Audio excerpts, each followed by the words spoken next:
Michael, first off, I believe your players are staying over Christmas Day night. What went behind that decision? What was your thoughts behind them not training necessarily on Christmas Day, but travelling on Christmas Day? Well, I think the training one, as an example, I think you're damned if you do, you're damned if you don't. I've done it many times both ways. Ironically, been more successful not coming in, if I'm being honest, over the years. So I think it's just trying to get them the best frame of mind and getting the best rest up as possibly can. Obviously, Christmas is a big part of the year for not only football, but for people with families as well, as we know. So to give them the opportunity to get a really good night's sleep on what's quite a busy, hectic day, probably is the best scenario for everybody. It's a busy period in terms of the amount of matches you've got as well. How does that affect your team selection going into each game because there's such a short space of time in the recovery? Yeah, you definitely have to be mindful of it. I've obviously jokingly mentioned that we're not the youngest group on a few occasions, so that's something that I have to be mindful of with having so many games in such a short space of time. You need to try and have a group going into every game as fresh as they possibly can. Sometimes that's what you do in between the games, or sometimes that's actually just being naturally cute enough to make changes at the right time. Having said that, definitely what you do in between the games is going to play a major role. So whether that's stuff you do on the grass or how the players look after themselves off the field, in between what they eat, how they rest up, all them type of things. So the messages to the players will be, clear. You have to be as professional as you possibly can in what's a very tempting time of the year, as we all know. For you, going back to Oxford, what will it mean? Honestly, business as usual. Yeah, I had a fantastic time there. 3 really good years, successful, and I'm not one for looking back. I'm really not. I'm not a sentimental person, if I'm being honest. I'm Lincoln City manager now, and I need to try and focus on what we do rather than Oxford United, because they're clearly a very, very good side. Can't remember the last time they lost in the league, but I know it was a long time ago. Going to be very, very difficult to beat. Got some good players, good squad, and I have to make sure that our players are fully prepared for that. So my focus is just pretty much on what we do and how we do it. I'm sure I'll share a drink after the game with a few of the staff, a lot of the staff that are still there, but ultimately I'm going there to try and make it as difficult as I possibly can for them. You look at their squad and the goals are certainly shared around their team. There's not necessarily one player who's banging in the goals, there's quite a few. How difficult is that going to be to stop? Yeah, I mean, that's the key to building a squad, to make sure that you try and get, I suppose, a group of players who can score from any area, basically, and not relying on one person, as a lot of teams and some teams have to. Yeah, it's going to be difficult, but is it going to be more difficult than possibly what we had on Saturday against a strong and good footballing side like Coventry? Probably not, very similar. I think that there's certain areas of the field that we have to switch on and be cute and make sure that we're got a good shape about us, our distances are good. But having said that, I genuinely think that if we apply and approach the game, certainly like we did after half-time on Saturday, if we do that right from the start against Oxford, I do think we can cause them a couple of problems. And you look at where they've been in the league. They had a slow start, but have had a great run since. Do you think a lot of the teams in this league, it is about momentum more than anything else? It can be, yeah, definitely. I think you've got to have that little bit of patience with people and give opportunity to build. The last 2 seasons they've been performing at the lower end of the table, and then having a little run towards the end and finishing round mid-table. And in that time, they've been able to build a squad and a group of players that we see today. And I suppose that's why there was no panic at the start of the season, because their performances, having spoken to a couple of their staff at the time, were very, very good. you know, and they shouldn't have lost the games that they lost at the start of the season, and obviously that's come through now, and obviously the run that they're on. So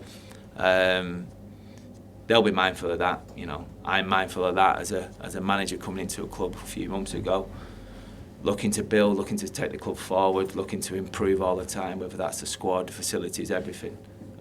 It does take time, and it takes patience. And if you're prepared to do that, you'll get the rewards at Oxford again in a minute. What do they think, John? I spoke to Harry Toffel after the game on Saturday, and he said about Oxford it was about righting a few of the wrongs of the game here that you watch from the stands. Is that how you see it, or do you need to put that game out of your mind almost? I think the players will naturally do that. Or, you know, speaking, as an ex-player, if I was in that situation, and that's something that I would want to do. I think I've got to be mindful of that as well, and making sure that we're not down to 10 men after 10 minutes or 9 men after 10 minutes. You know, making sure that there's a steelness about us, there's an ice about us in our heads, and thinking we're going into the game knowing what the job that we need to do. But yeah, I wouldn't want to take too much of that away from them, because it's something that, you know, I wouldn't have been in that dressing room at that time after the game, and I felt for Mark and Andy at the time, and the staff who were involved. And I suppose there'll be a reminder of that with all the players before the game, not necessarily from me, but from everyone else. And sometimes you don't get the opportunity to put it right in the same season.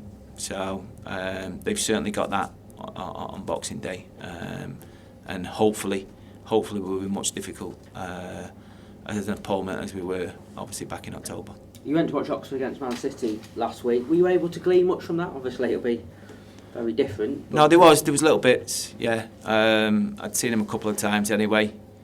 I think the way they approached the game in the second half, they played a little bit more direct and wanted to cause the two young centre halves a few problems.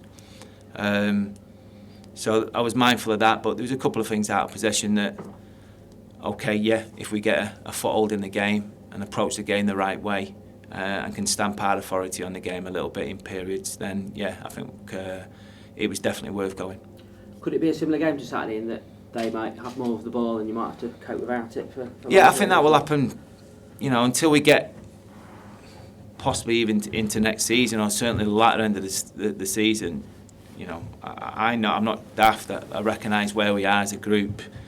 There'll be quite a few teams who will have a bit more of the ball than us. You know, we have to play from a platform. So it'll be almost like a good dress rehearsal Saturday to what might happen on Boxing Day. I suppose the only difference I want is just to be braver, you know, show more personality than we did in the first half on Saturday. I just thought we were safe, passed responsibility onto our teammates, whereas the second half we've seen a different team, you know. But for me, do that at 0-0 at the start of the game, not 1-0 down when you've not, you know, got, you know, don't have to worry about anything because you've got everything to play for rather than not to play for. Did you show them too much respect on Saturday? Did I? Did the team in general show them too much? I certainly didn't. Possibly, and I don't know if it was more respect. I think it was more what I've just said. It was a little bit of safe. We were just a little bit safe and didn't really want to go for the throats early doors. Whereas in our previous away performance at Burton, it was almost right. We're going to go for them right from the start. So there was potentially a little bit of that. I suppose the good thing going into the Oxford game is that we've had an opportunity to sort of put that to bed. And we can't use that excuse. If that was an excuse, we certainly can't use that on Saturday. Having said that, the realities are we should have had a goal, if not a penalty, and if not the opposition down to 10 men. So I've got to say fair play to the players for showing a bit of bravery in the second half. Mark O'Connor had to come off. I mean, was that planned because he picked up a bit of a head knock as well?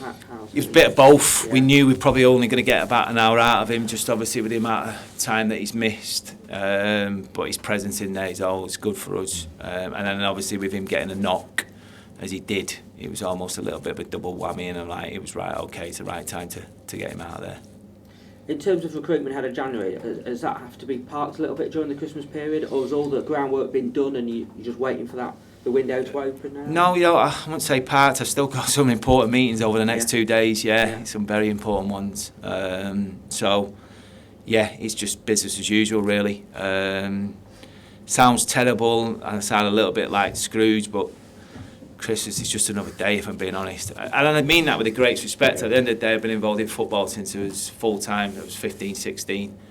And it is another day, and it's fantastic when you've got young children that morning for an hour or so. But after that, if I'm being honest, it's straight back onto football. Yeah. Just finally, we spoke a little bit on Saturday about the possibility of Tyler and John playing up front together. Is that something you've given more thought to? Do you think they've got the potential to do that going forward? Something I've always thought, and I've spoke to both of them about it. It's obviously there's an expectation of probably it's either one or the other, but it depends on the 8 players, the other 8 outfield players at the time, who you got available, and how you think they can cope with what we do out of possession.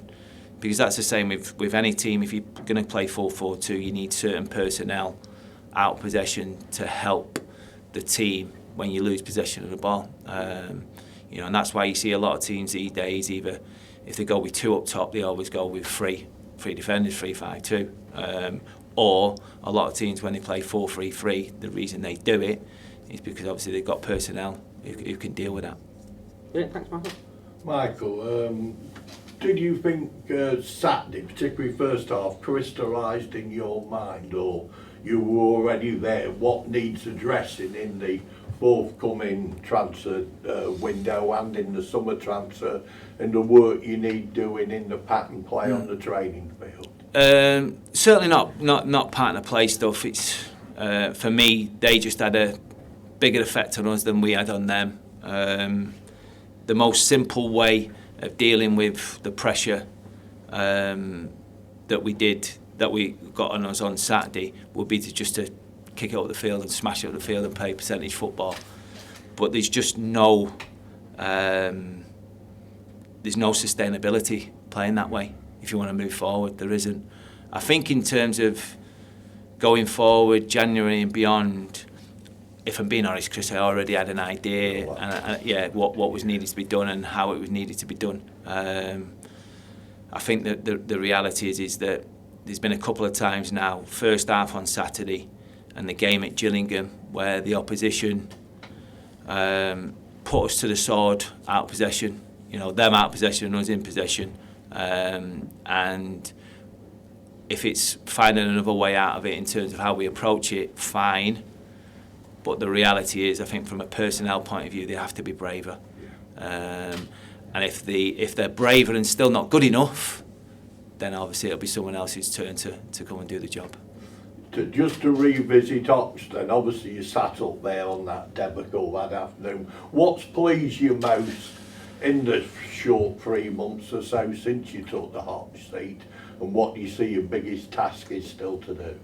Yeah, dead simple. I think obviously being more resolute, being harder to beat. So when we go behind in games, going into that last 10 minutes, we're still in the game. I think that's been quite evident over the last couple of months. When we have gone behind, it's always difficult to win a game of football when you go behind, no matter when it is. But we've always been in the game in the last 10 minutes and had a chance to get something out of that game, whether it's a win, a draw, whatever it may be.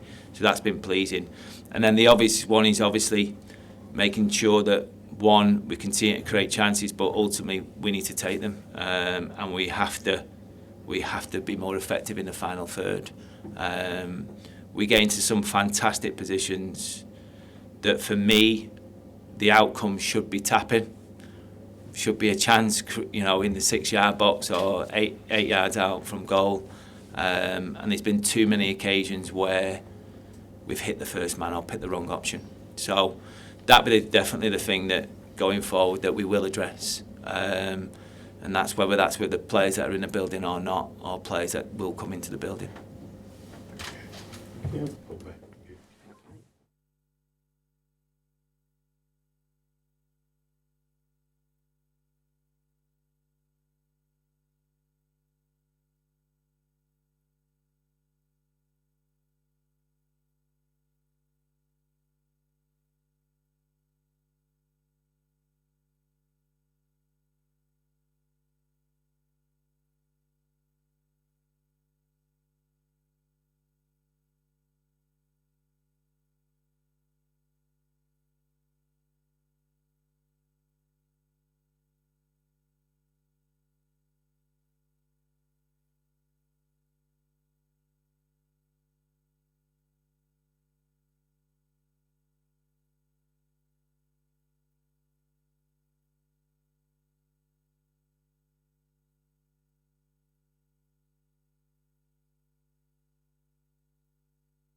Well, no, first I've asked about your plans for Christmas, because you're not from our parts, you're not from around here, but you are having to travel to Oxford on Christmas Day night, so how are you treating your Christmas Day? Yeah, obviously, we'll be in for the next couple of days, obviously preparing for the next game, and then for me it'll just be Christmas as usual, really. With the kids in the morning and the wife, and we'll have a nice bit of dinner around. We're going to my mother-in-law's this year, so I'm looking forward to that, and then I'll be travelling down to Oxford. So yeah, it's just Christmas as usual, like I said. Yeah, as a footballer, do you just get used to this period being a busy time? Yeah, I'm well used to it by now. We all know it's the busiest time for us as players and as a club. So we'll embrace it, and we're looking forward to what's going to be a busy period with lots of games. Do you enjoy having so many games in a short space of time? Yeah, I think obviously as footballers you always enjoy playing games, so to have as many as we've got in such a short space of time, like I said, we'll embrace it, and we're looking forward to it, and hopefully we'll be accumulating some points. The manager's just spoke in the press conference about being really pleased about how resolute his side have become since he's taken charge. What do you think that's down to? I think it's down to the way the gaffer wants us to work, and the work that we've been putting in on the training pitch, and just sticking to the plan, really. And obviously in some games we haven't had the results we've wanted, but we're not conceding a lot of goals, and I think over a period of time that'll start to turn in our favour a lot more, in terms of obviously getting the points. So yeah, I'd put it down to obviously just the hard work and the good work that we're getting in on the training ground. And do you feel like the back four's feeling a bit more settled? I know we lost Jason in recent weeks, but got Bozzy back in. Do you feel as a back four you've not had too many changes this year, so you feel more settled as a back four? I think across the field, I think having a little bit of continuity is always a good thing. Obviously it was disappointing to lose Jason. He's an important member of the squad, and he's got a lot of experience, but I think obviously the way it fell with Bozzy sort of kind of just coming back into the fold as he has. We all know what Bozzy's about, and he's another important character for us, and he's done really well since he's come back. And I think also Kian this season has been different class. So to have all three of those, as our sort of main centre halves at the club is positive, and I think, like I said, the continuity that we've managed to sort of keep for the majority of the time as a back line, and obviously with Josh as well, has been good for us. The 3 games coming up now against 3 of the better sides in the division, is that daunting or is that exciting? No, I think going back to what I said, we're going to embrace it. It's a good opportunity for us. It's a good time for us to go and really test ourselves against teams, like you said, that will be fancied to be in and around it. So a couple of them games being at home as well, we're really looking forward to. But obviously first and foremost, the next couple of days now will be towards the Oxford game, Boxing Day, and I think we all know what happened last time, and we're going to go into that thinking we owe him one in a way, so we'll be fully prepared for that, and we're looking forward to it. Neal, what was the feeling after Saturday's game? Frustrating? Yeah, I think so. I think obviously as a group of players, we knew that the first half performance was nowhere near good enough from our point of view, and that was disappointing. I think second half was a lot better. We had a good spell where I think if we could have scored in that period, I think things might have been different. There's 1 or 2 decisions maybe that we didn't get that we thought we should have, but that's football. Hopefully throughout the course of the season they'll level themselves out, and we'll get a few go in our favour. But I think it was the first half Saturday that probably sort of predicted the outcome of the game, and that is disappointing. But you know, we'll look back over it today, and you know, we'll try and pick the bones out of that and take the positives that we showed in the second half into the following period. Are you expecting a similar kind of approach from Oxford? I mean, I think they're another side that likes to keep the ball. Yeah, they're a good side. You know, we know that. And like I just touched on there, they'll definitely be, you know, fancied to do well at, you know, this season in this league. So we know it'll be a tough test. We know what we're up against. So it's important that, you know, like I said, we take the positives from the performance at the weekend, and we try and build on that as much as we can, obviously down at their place. So you're using it, what happened here in the reverse fixture, as motivation, or you try to forget about it? You never sort of dwell on those types of games, obviously, but you know, we were beaten convincingly at home against them, so like I've just said there, you know, we're going to go down there and we're going to try and put things right. Thanks, Neal. Michael, Thursday, 21st game of the season, and this will be the 13th away game, so it'll be 13 away, 8 at home. Do you think consciously or subconsciously that has had an impact upon the club's position in the league?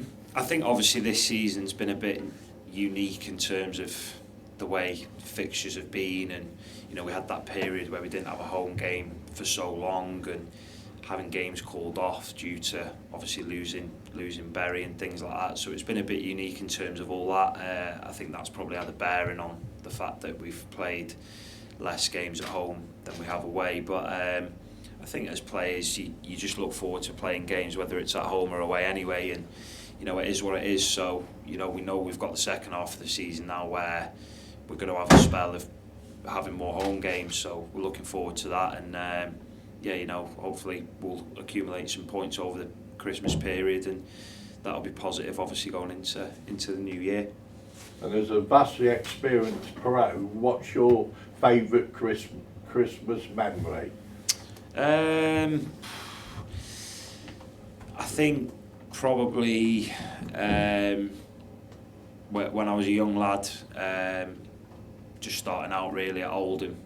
We got to the third round of the FA Cup, and that's always beginning of the new year, and we got Everton away and we beat them 1-0. That'll always stick with me, that one, because I think I was captain that day as well, and obviously at a young age to go to a Premier League ground and turn them over, being a League One side as it was at the time, was that's one that'll stick with me for a long time, I think. Thank you. Thanks, man.